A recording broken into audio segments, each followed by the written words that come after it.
Welcome to the big bench daily. क्या Canada Bharat विरोधी ताकतों का स्वर्ग बन चुका है?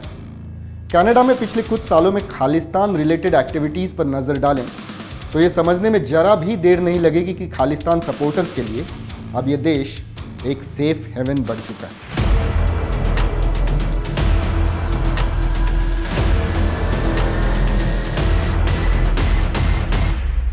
यहाँ अक्सर भारत विरोधी और खालिस्तान के समर्थन में रैलियां निकलती रही हैं और वहाँ की सरकार वोट बैंक की राजनीति की वजह से ऐसी घटनाओं पर चुप्पी साधे रहती है।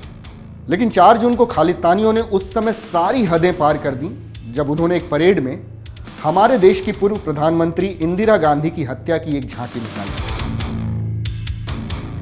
माहौल ऐसा जैसे कि कोई जश्न मनाया जा रहा हो। खालिस्तान सपोर्टर्स द्वारा कनाडा के ब्रैम्पटन शहर में निकाली गई ये परेड 5 किलोमीटर लंबी थी। अब इससे आप अंदाज़ा लगा सकते हैं कि खालिस्तानियों के लिए हमदर्दी रखने वालों की कितनी बड़ी संख्या कनाडा में बसती है।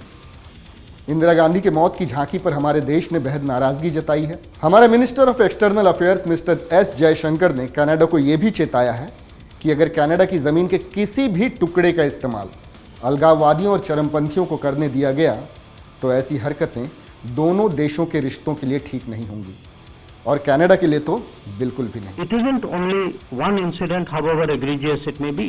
I think there is a larger underlying issue about the space which is given to separatists, to extremists, to people who advocate violence. And I think it's not good for the relationship and I think it's not good for Canada. Canada के PM Justin Trudeau से action की मांग की जा रही है।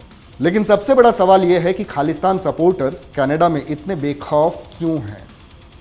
Khalistan movement तो आज भारत में दम तोड़ चुका है। फिर खालिस्तान की आग को रह रहकर कनाडा में ऑक्सीजन कौन देता है?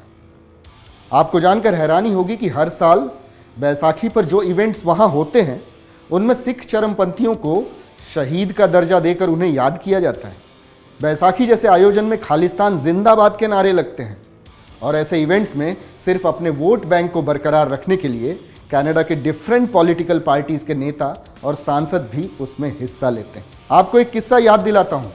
पंजाब के पूर्व सीएम अमरिंदर सिंह ने तो एक बार यह आरोप भी लगा दिया था कि कनाडा के जस्टिन ट्रूडो सरकार के 5 मंत्री खालिस्तान समर्थक हैं। उनके इस बात पर बहुत बवाल भी हुआ था और जब अमरिंदर सिंह कनाडा गए इस स्टेटमेंट के बाद तो उनके सामने खालिस्तान जिंदाबाद के नारे भी लगे थे।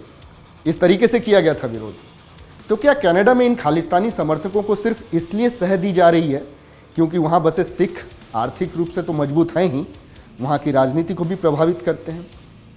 आपको याद होगा किसान आंदोलन होने के लिए तो हिंदुस्तान में हो रहा था लेकिन मिर्ची वहाँ की सरकार को लग रही थी क्योंकि सिखों के वोट बैंक का सवाल था।